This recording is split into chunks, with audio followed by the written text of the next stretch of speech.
வணக்கம். மாறா புன்னகையோடும் தீரா உற்சாகத்தோடும் ஆல்டிஸ் அரட்டாயிரத்து உங்களை வரவேற்கிறேன். இன்றைக்கி வீடியோவில் நான் பரிந்துரைக்க போகிற டிஸ்கஸ் பண்ண போகிற அறிமுகப்படுத்த போகிற ஒரு புத்தகம் 7.83 ஹெட்ஸ் சுதாகர் அப்படிங்கிறவங்க எழுதியிருக்காங்க. வம்சி பதிப்பகம் வெளியிட்டிருக்காங்க. ஒரு சூப்பரான புத்தகம், வாசிக்க கடுமையான புத்தகம் கூட. So strictly not for beginners அப்படின்னு சொல்லலாம். ஆனால் ரொம்ப நல்ல சுவாரஸ்யமான ஒரு புத்தகம். ஸோ இந்த புத்தகத்தோட கதை களம் என்ன, இதில் உள்ள சிரமங்கள் வாசிக்கிறதுக்கு என்ன அப்படிங்கிறத இந்த வீடியோவில் பார்க்க போகிறோம். முதல்ல இந்த புத்தகத்தை எனக்கு பரிந்துரைத்தது, இந்த வருஷத்தோட ஃபஸ்ட்டு பரிந்துரை எனக்கு வந்தது அப்படின்னு சொல்லலாம். சென்னை புக் ஃபேர் பார்த்தப்ப அப்போயே வந்துருச்சு. யூஎஸ்லேருந்து அமெரிக்காவிலேருந்து சபரீஸ்வரன் அண்ணா அவங்க தான் இந்த புத்தகம் சொன்னாங்க. இதையும் 6174 அதுவுமே சுதாகர் அவர் எழுதினதான்.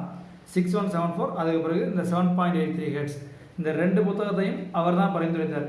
இதை நீங்கள் அவசியம் படித்து பார்க்கணும், படித்து பார்த்து நீங்கள் சொல்லணும் அப்படின்னு சொல்லிட்டு. பட் எனக்கு அப்போதைக்கு ஆர்வம் இல்லை. பட் 2 முன்னாடி அவர் சொன்னதுக்கு பிறகு அப்புறம் இப்போ கோயம்புத்தூர் புக் ஃபேரில் புக்கை வாங்கி இப்போ வாசிச்சாச்சு. ஏன் எனக்கு ஃபஸ்ட்டு ஒரு இன்ட்ரெஸ்ட் வரல அப்படின்னு பார்த்தோன்னா, ஒரு அறிவியல் புனைவு அப்படின்னு ஒரு அவுட்லைன் பார்க்கும்போது தெரிஞ்சிருச்சு. அறிவியல் புனைவு கதை அப்படின்னாலே என்ன ஒரு சிக்கல்னால், நம்ம மனசு டக்குன்னு ஒரு கம்பேரிசனுக்கு சுஜாதாட்ட போயிடும். எப்படி இந்த வரலாற்று நாவல் அப்படின்னா கல்கி சாண்டிலின் ஒரு செட் பாயிண்ட் வச்சுட்டு கம்பேரிசன் பண்ணிக்கிட்டு இருப்போம். அதே மாதிரி அறிவியல் புனைவு அப்படின்னா டக்குன்னு சுஜாதாட்ட மைண்டு போயிடும். ஏன்னா ஒரு த்ரில்லர் அப்படின்னா நிறைய பேர் இருக்காங்க. பட்டுக்கோட்டை பிரபாகர் இருக்கார், சுஜாதா எழுதியிருக்காரு, ராஜேஷ்குமார் எழுதியிருக்காரு, சுபா எழுதியிருக்காங்க, இன்னும் நிறைய பேர். ஒரு த்ரில்லர் அப்படின்னா நம்ம கம்பேரிசனுக்கு நிறைய பேர் எடுத்துக்கலாம். ஆனால் ஒரு அறிவியல் புனைவு அப்படிங்கிறப்ப சுஜாதா தான் ஒரு செட் பாயிண்ட் மாதிரி ஆகி போயிட்டார். ஸோ அவரை தான் கம்பேர் பண்ண வேண்டியிருக்கு.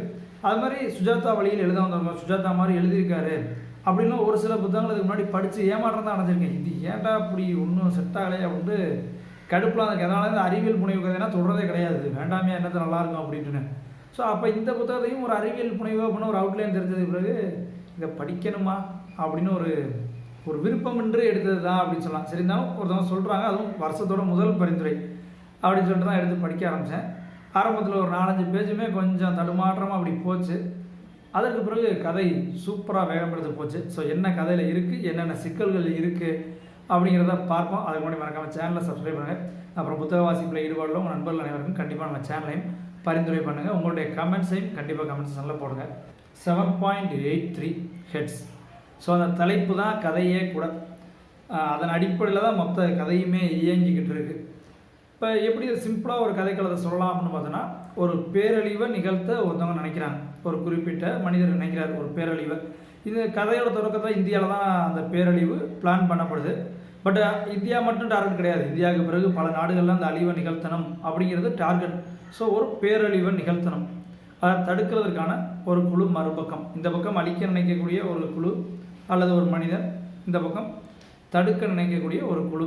இப்போ இந்த சைடு குழுவில் பார்த்தோன்னா ஒரு ஆர்மி ஆஃபீஸர் இருக்கார், ஒரு ப்ரொஃபஸர் இருக்கார், அந்த ப்ரொஃபஸர் கீழேயே ஒரு அசிஸ்டண்ட் இருக்கார். இவங்கெல்லாம் சயின்டிஃபிக்கலாக மூவ் பண்ணக்கூடியவங்க. ஸோ ஒரு பல்வேறு ட்ராக்குகள் இருக்குது அப்படின்னு சொல்லலாம் அந்த தடுக்க நினைக்கிற குழு பக்கம். ஏன்னா அவ்வளோ தேவைகள் கதைக்குள்ளே இருக்குது. ஏன்னா ஒரு அலைநீளத்தை பற்றி ஆராய்ச்சி பண்ணக்கூடிய அந்த செமி கண்டக்டர்கள், டிரான்ஸ்ஃபார்மர்கள், இதை குறித்து ஆராய்ச்சி பண்ணக்கூடிய ஒரு கதைக்களம், ஒரு பிரிவு, ஒரு மாணவர் இருக்கார். இன்னொரு பக்கம் விலங்குகளோட நடவடிக்கைகளை ஆராய்ச்சி பண்ணக்கூடிய ஒரு குழு இருக்குது, அதுலேருந்து ஒரு மாணவி இருக்காங்க. அது மாதிரி ஒரு ப்ரொஃபஸர் இருக்கார், அவரும் விலங்கு ஆராய்ச்சிகளையும் இந்த செமி கண்டக்டர் ஆராய்ச்சிகளையும் ரெண்டையுமே தெரிஞ்சுக்கிட்டவர். அந்த எம்ஜிகே, அவருடைய பேர், கதாபாத்திரத்தோட பேர் எம்ஜிகே, அவருடைய முன்னாள் காதலி, அவங்களும் ஒரு சயின்டிஸ்ட். அவங்க ஒரு குறிப்பிட்ட ஆராய்ச்சியில் ஈடுபட்டு இருக்கும்போது அவங்களுக்கு ஒரு ஆபத்து நிகழுது. ஸோ அப்படின்னா அது ஒரு பக்கம் ட்ராக் போயிட்டுருக்கு. ஆர்மி ஆஃபீஸர் ஒருத்தர் இருக்கார், அவர் ஒரு பக்கம் இந்த பேரழிவை தடுக்க நினைக்கிறாங்க. ஆர்மி ஆஃபீஸரும் எம்ஜிகேவும் ஒரு புள்ளியில் இணைந்து அவங்களும் செயல்படுறாங்க. ஸோ அப்படி இந்த தடுக்க நினைக்கிற சைடு நிறையா குழுக்கள் இருக்குது. கதைக்குள்ளேயும் பார்த்தோன்னா ஒரு சயின்ஸ் ஃபிக்ஷன் அப்படின்னா வெறும் அந்த சயின்டிஃபிக்கல் அந்த தன்மை மட்டும் கிடையாது. ஒரு குறிப்பிட்ட அறிவியல் கான்செப்டை வச்சு தான் ஒரு பேரழிவை உருவாக்க போகிறாங்க. அதற்கு இன்னும் சில பிரிவுகளை அவங்க எடுத்துக்கிறாங்க. விலங்குகளோட மனநிலை, விலங்குகள் எப்படி செயல்படும். ஸோ ஒரு விலங்குகளை பற்றி இந்த டைட்டிலில் இந்த ஃப்ரண்ட் பேஜே பார்த்தீங்கன்னா தெரியும், ஒரு நாய் கண்ணு மாதிரி இருக்குன்னு நினைக்கிறேன். ஆனால் அது ஓநாய். ஸோ ஓநாய் தான் கதையோட ஒரு மையப்புள்ளியாகவும் இருக்குது. அது ஒரு மெயின் ட்ராக். ஸோ அந்த ஓநாயை வச்சு அதோட மனநிலை எப்படி இருக்கும், அதோட நடவடிக்கைகள் எப்படி இருக்கும், அது ஒரு மெயின் ட்ராக். இந்த அலைநீளத்தோட ஆராய்ச்சியை பற்றி அது ஒரு ட்ராக். இதில் இன்னொரு பக்கம் பார்த்தோன்னா ஒரு குறிப்பிட்ட இனக்குழுக்கள், அந்த இனக்குழுக்களுக்கு வரலாற்று நிறைந்த பேரழிவுகள், அவங்க அதை எப்படி சகிச்சுக்கிட்டு வாழ்ந்தாங்க அப்படின்னு அவங்களுடைய சம்பிரதாயங்கள், சடங்குகள், அப்படின்னு பல்வேறு கலந்து கட்டி ஒரு வரலாறு ஒரு போர்ஷன், ஒரு விலங்கியல் ஒரு போர்ஷன், சயின்ஸ் டெக்னாலஜி ஒரு போர்ஷன்னு ஒரு கலந்து கட்டி கலவையாக ரொம்ப சூப்பராக இருக்குது அப்படின்னு சொல்லலாம். பட் இதில் என்ன சிரமம் இந்த கதையை படிக்கிறதுல அப்படின்னு பார்த்தோன்னா, கொஞ்சம் அந்த ட்ராக்லாம் ஒவ்வொரு சாப்டர் ரொம்ப லென்த்தி சாப்டர். ஸோ இவ்வளோ பெரிய கதை ஒரு 260 பக்கம் இருக்கும்போது ஒரு 20 பக்கத்துக்கு ஒரு சாப்டர் வந்து உடச்சி இது பண்ணியிருக்கலாம் அந்த வடிவமைப்பில்.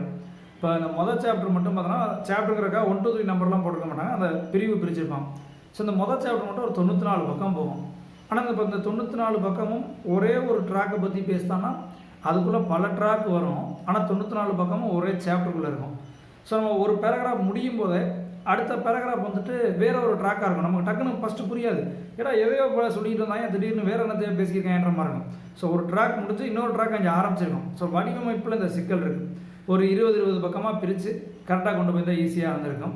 அதே மாதிரி புக்கு முடியும் போது இது வந்து எழுத்தாளரோட மிஸ்டேக்காக இருக்காது. முதல்ல சொன்னது அந்த சாப்டரை பிரிக்கிறது வேணால் எழுத்தாளர் கொஞ்சம் நல்லா பிரிச்சிருக்கலாம். புக்கோட முடிவில் பார்த்தோன்னா பிப்ளியோகிராஃபிலாம் வரும். பிப்ளியோகிராஃபி பார்த்தோன்னா கதை முடியுது கண்டினியூஸாக வந்துடுது. நான் டக்குன்னு சரி ஒரு அறிவியல் புனைவு கதை பிப்ளியோகிராஃபியையும் வச்சு கான்செப்டாக வச்சு ஏதோ எழுதியிருக்காங்க போல் கதையில் அப்படின்ட்டு கதை முடிஞ்சு, ஏன்னா கதை முடிஞ்சிருச்சு பிப்ளியோகிராஃபின்னு சொல்லி ஏதோ சொல்லிட்டு, ஏன்னா பக்கம் ஒரு பக்கத்தோட பாதிலே கண்டினியூ ஆகுது. ஸோ அதையும் படிச்சுக்கிட்டு இருக்கேன். அப்புறம் தான் முடிஞ்சு ஓ இது உண்மையிலே பிப்ளியோகிராஃபி தான், தனியாக இன்னொரு பேஜில் போகிறதுக்கு போல் முற்றும் போட்ட இடத்துல முற்றும் கூட போடாமல் கதை முடிஞ்சதோட அப்படியே கண்டினியூ பண்ணிட்டாங்க அப்படின்னு. ஸோ இந்த பிரச்சனை வந்து அந்த பிரிண்டிங்கை அதை ரெடி பண்ணவங்க அவங்களுடைய வடிவமைப்பில் ஏற்பட்ட மிஸ்டேக். பட் கதைக்குள்ளேயே அந்த சாப்டர் சின்னதாக பிரிக்காது, கொஞ்சம் எழுத்தாளர் பண்ணியிருக்கலாம். ஸோ ஆனால் நல்ல ஒரு விறுவிறுப்பானது, கொஞ்சம் படிக்கவும் காம்ப்ளிகேட்டட், நிறையா சயின்டிஃபிக்கல் டேர்ம்ஸ் வரும், கொஞ்சம் கான்சென்ட்ரேட் பண்ணணும். ஏன்னா வந்து கொஞ்சம் மிஸ் பண்ணாலும் எந்த ட்ராக்லேருந்து எந்த ட்ராக்குக்கு தப்புறோம் அப்படிங்கிறது நம்ம கொஞ்சம் மறந்துடும். ஸோ தொடர்ச்சியாக உட்காந்து படிக்க வேண்டிய ஒரு நாவலாக இருக்குது. அந்த கவனத்தோடு படிக்கணும். கொஞ்சம் கவனச்சிதறல் ஏற்பட்டாலும் அதுலேருந்து விலகி போயிடும். அப்புறம் 2வது வாட்டி ரீரீட் பண்ணுற மாதிரி இருக்கும். அப்போலாம் ஒரு சிக்கல்கள் இருக்குது. ஏன்னா இப்போ கொஞ்ச நாளைக்கு முன்னாடி கூட நம்ம சேனலில் ஒரு புத்தகம் சொல்லியிருந்தேன், பகடை ஆட்டம் அப்படின்னு சொல்லிட்டு. அதுவும் வாசிக்க காம்ப்ளிகேட்டடான ஒரு நாவல் தான். ஆனால் அதில் அழகாக பாகம் பிரிச்சுடுவாங்க. ஒரு 20 பக்கத்துக்கு பாகம் பிரிச்சுடுவாங்க. ஒன்றை படிச்சு நீங்கள் கொஞ்சம் புக்கை கீழே இறக்கி வச்சுட்டு கொஞ்சம் சோம்பல் முடிச்சுட்டு மாதிரி சாப்டர் படிக்கலாம். பட் இதில் அப்படி இல்லை, எங்கே அடுத்தது மிஸ் ஆகிடுமோ அப்படின்னு தொடர்ச்சியாக படிக்கிற மாதிரி ஒரு நிலைமை தான் இருக்குது. பட் ஏன்னா ஒரு முதல் சாப்டர் 94 பக்கம் அப்படிங்கிறப்ப அவ்வளோ நேரம் தொடர்ச்சியாக ஒருத்தர் உட்காந்து படிப்பாங்கங்கிறது ஒரு சந்தேகம். இடையில வச்சுட்டு போகும்போது அந்த கண்டினியூட்டி கொஞ்சம் மிஸ் ஆகும். அப்படி தான் இருக்குது. மற்றபடி கதை சூப்பராக, அதில் எந்த பிரச்சனையுமே இல்லை. நல்ல விறுவிறுன்னு கடைசி வரையும் விறுவிறுப்பாக போகும். அவ்வளோ சயின்டிஃபிக்கல் டேர்ம்ஸ் வரும், அவ்வளோ ஒரு விலங்குகளை பற்றிய ஆராய்ச்சி இதுகள் வரும். ஏன்னா ஒரு இடத்துலாம் மீன்களை தாக்குற சீன்லாம் இருக்குது. அப்போ பார்த்தோன்னா அதை குறித்து ஆராய்ச்சிலாம் ரொம்ப சூப்பராக இருக்கும். ஸோ அப்படி கதை ஃபுல்லாக நிறைய தகவல்கள், ட்விஸ்ட்டு டேர்னு, இந்த மாதிரி நல்லா சூப்பராக ஒரு விறுவிறுப்பான கதை தான். பட் இதை படித்து முடிச்சு இப்போ ஆர்வமாக சரி இப்போ சுதாகர் எழுதுனா மற்ற புத்தகம் நம்ம வாசிக்கணும் அப்படின்னு பார்த்தோன்னா 6174 ஏற்கனவே நமக்கு பரிந்துரையில் வந்துருச்சு. 6174ம் 7.83 ஹெட்ஸும். ஸோ இந்த 2 புத்தகம் என்கிட்ட இருக்குது. ஒரு புத்தகத்தை வாசிச்சாச்சு. இது தவிர அந்த எழுத்தாளர் என்ன எழுதியிருக்காரு அப்படின்னு பார்த்தோன்னா வேறு புத்தகங்கள் இல்லை. ஸோ இந்த 2 புத்தகங்களுமே பார்த்தோன்னா 2012, 14 அல்லது 14, 16 நினைக்கிறேன். ஸோ எப்படியோ அந்த 16க்குள்ளே புத்தகங்கள் வெளியே வந்துருச்சு. அதற்கு பிறகு அடுத்த புத்தகம் அவர்கிட்டேருந்து வரல. இது போக இன்னும் ஒரே ஒரு புத்தகம் இருக்குது. அது ஒரு சயின்ஸ் ஃபிக்ஷன் மாதிரி தெரியல, வேறு ஒரு ஜேர்னல் நினைக்கிறேன். ஸோ இந்த 3 புத்தகங்கள் தான் சுதாகர் அவர்கள் எழுதியிருக்காங்க. பட் இந்த கதையை படித்தோன்னே எனக்கு ஆகா சுஜாதா மாதிரி அப்படி சூப்பராக ஒருத்தர் நல்லா சயின்ஸ் ஃபிக்ஷன் எழுதியிருக்காரு, இன்னும் நிறையா எழுதுனா எல்லாத்தையும் படிக்கலாமே அப்படின்னு தோணுச்சு. பட் இன்னும் நிறையா இல்லை. ஸோ என்ன ஒரு புத்தகம் தான் இருக்குது, 6174 மட்டும்தான் இருக்குது. அதையும் வாசிச்சிட்டோம்னா அதற்கு பிறகு வேறு புத்தகங்கள் இல்லை. மறுபடியும் அப்புறம் சுஜாதா மாதிரி யார் எழுதியிருக்கா, நல்ல சயின்ஸ் ஃபிக்ஷன் யார் எழுதியிருக்கா அப்படின்னு தேடுற மாதிரி தான் ஒரு நிலைமை வரும்னு நினைக்கிறேன். ஸோ உங்களுக்கு மாதிரி என்ன சயின்ஸ் ஃபிக்ஷனில் யாரும் நல்லா எழுதியிருப்பாங்க அப்படின்னு தோணுச்சுன்னா கண்டிப்பாக பரிந்துரையில் கீழே சொல்லுங்கள். ஏன்னா இப்போ இவர் நல்லா சூப்பராக எழுதியிருக்காரு. ஸோ அந்த சயின்ஸ் ஃபிக்ஷன் படிக்கணும்னு ஆசை உள்ளவங்க கண்டிப்பாக இந்த புத்தகங்களை இதையும் படித்து பாருங்கள். 6174 நான் இன்னொரு சமயம் படித்து பார்த்துட்டு சொல்கிறேன்.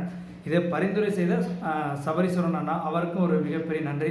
ஏன்னா ரொம்ப நாளைக்கு பிறகு ஒரு நல்ல சயின்ஸ் ஃபிக்ஷன் படித்த ஒரு திருப்தி. பட் படிக்க கொஞ்சம் காம்ப்ளிகேட்டடான புக்கு தான். பிகினர்ஸ் ட்ரை பண்ணாதீங்க. வழக்கமாக வாசி பழக்கம் உள்ளவங்க நல்லாவே ட்ரை பண்ணி பாருங்கள், சூப்பராக இருக்கும் அப்படின்னு சொல்லலாம். ஸோ வாட்சி பார்த்துட்டு உங்களுடைய கருத்துக்களை சொல்லுங்கள். உங்களுக்கு தெரிஞ்ச சயின்ஸ் ஃபிக்ஷன் எழுதக்கூடிய எழுத்தாளர்களை பற்றியும் உங்களுடைய கருத்துக்களை பதிவு செய்ய நான் அதை தெரிஞ்சுக்கிறேன். மறுபடியும் இன்னும் ஒரு வீடியோவில் இன்னும் நிறையா புத்தகங்களை பற்றியும் நிறையா சிறுகதை பற்றியும் தெரிஞ்சுக்கிட்டு அதை பற்றி சொல்கிறதுக்கு வரேன். மறுபடியும் இன்னொரு வீடியோவில் சந்திக்கலாம். தொடர்ந்து வாசிப்போம். நன்றி.